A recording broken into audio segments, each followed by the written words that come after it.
And obviously everyone's looking at you as well, because, you know, I got promoted so like quite fast. So then everyone sort of like looking at me like, am I ready for it? You know, can I do the job and stuff like that? So yeah, no, from that perspective, there's definitely extreme pressure. Hey T, this was a banger. TD, you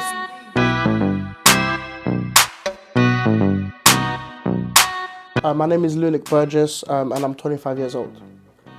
I got into the industry through management, but before that I used to actually be an artist. Actually, I used to do grime back in the day, and them times is when everything was called rhythm, and I was collaborating with DJ Ironic, Chipmunk, The Explicit, and those guys, and the guy called Random Impulse as well.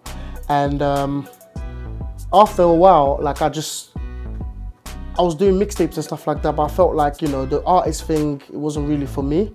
So I just took a step back, did business studies at college, and then I thought I would tackle the music thing, but just more on the more sort of business side of things. So I started to manage, and through managing, I sent an email to an A&R called Nathan Thompson, a Parlophone at the time, and I was looking after Kadiata.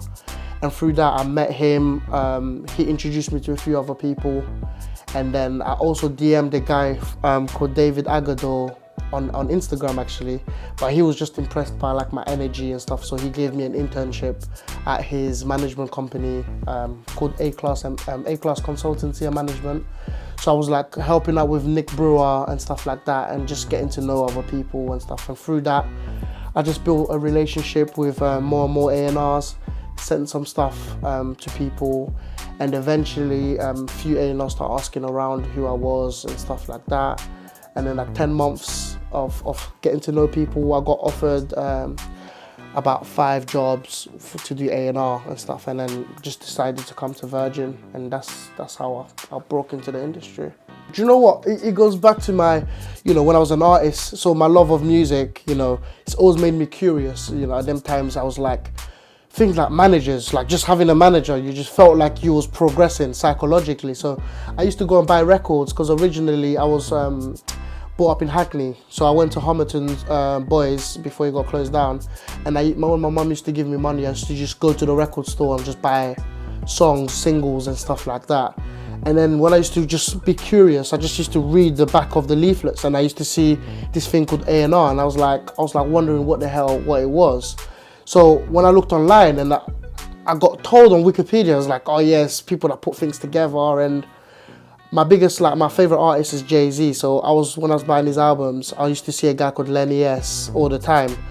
And then I was like, who's this Lenny S thing? And I found out he's an A&R person. So I was like, shit, this thing sounds like really interesting. And then obviously I was massively on the Bad Boy era, Rockefeller, and they essentially had their own labels, and that's what I wanted to do. So at the time, I didn't know it was exactly like that's the job title, but I just know I wanted to own a record label and make records.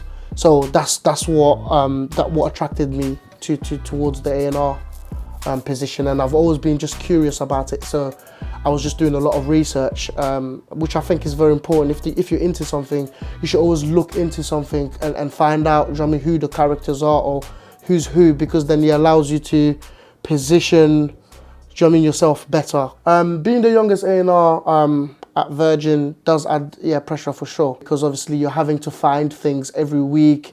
You have A&R meetings that you have to discuss some of the things. You know, some things you play people don't get. Do you know what I mean? But and it's your job to sort of like get it over the line, if you do believe in it, to the point where people do start to understand it, when it starts to do a bit better. But yeah, there's extreme pressure. I think you just got to focus, and not look at what other people are doing. Do you know what I mean? I think a lot of the times, especially in the music industry, a lot of people love to talk about what other people are doing.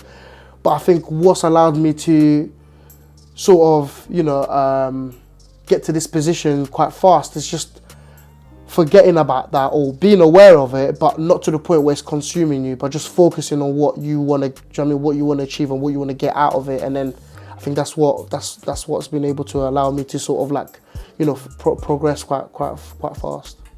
As an A&R person, I would say, you know, one of my biggest achievements was definitely having Mo Stack's High Street Kid top 20 in the album charts. Also, obviously, having Hardi, Caprio and Mo Stack both in the top 40 right now. And just having the records consecutively build. You know, Mo has done some tremendous work in terms of his artist development. And I just, what's most exciting for me is just seeing something like, you know, like a Mo Stack and signing it, even though he had a lot of street buzz, but also like, but it's nowhere near to what it is now. Do you know what I mean? So I just think all of that coming into fruition is definitely like is definitely make me feel like I've achieved something, because you know it's very hard to sign something, but then to make the thing work as well, you know, it's another thing. So it's definitely, you know, I would say and also like on Hardi Caprio going silver with Unsigned, I would say is some of my biggest achievements for sure. It's definitely three things.